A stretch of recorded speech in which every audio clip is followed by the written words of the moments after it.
The Halal Times, the voice of Ummah. A dramatic and unexpected twist has emerged in the deepening crisis over Gaza's starvation catastrophe.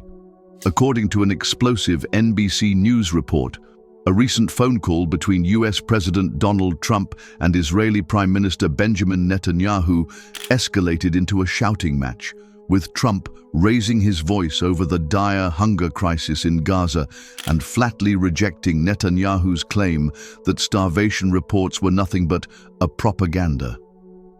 The call came just hours after Netanyahu, speaking at an event in Jerusalem on July 27th, publicly dismissed the world's growing alarm over hunger in Gaza.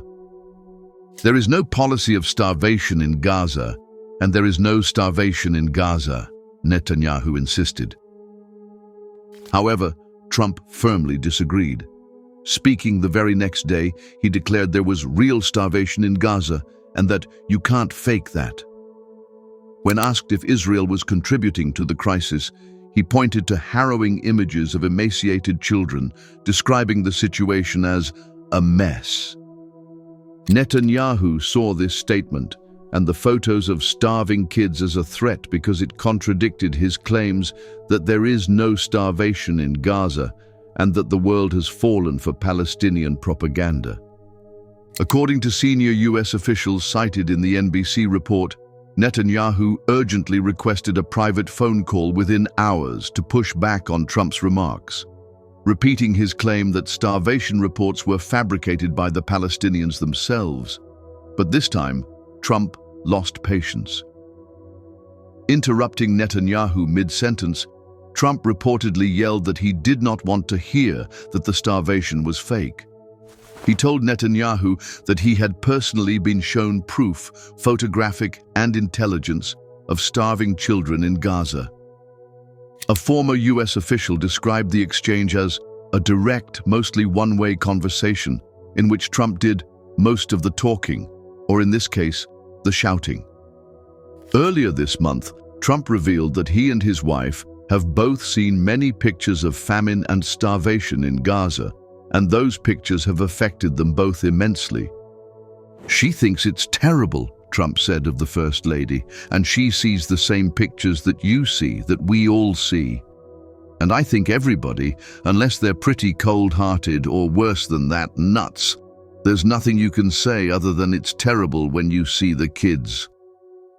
And those are kids, you know, whether they talk about starvation or not, those are kids who are starving, he told reporters aboard Air Force One as he traveled from Scotland to Washington, D.C. This statement from Trump shows how sorry he feels for the children, and it also conveys his desperation over the situation. Both he and the First Lady are deeply moved by those pictures. Trump calling the ones in authority who are letting this happen as being pretty cold-hearted emphasizes further that he was talking about none other than Netanyahu. The dispute unfolds as Gaza's humanitarian crisis reaches a breaking point.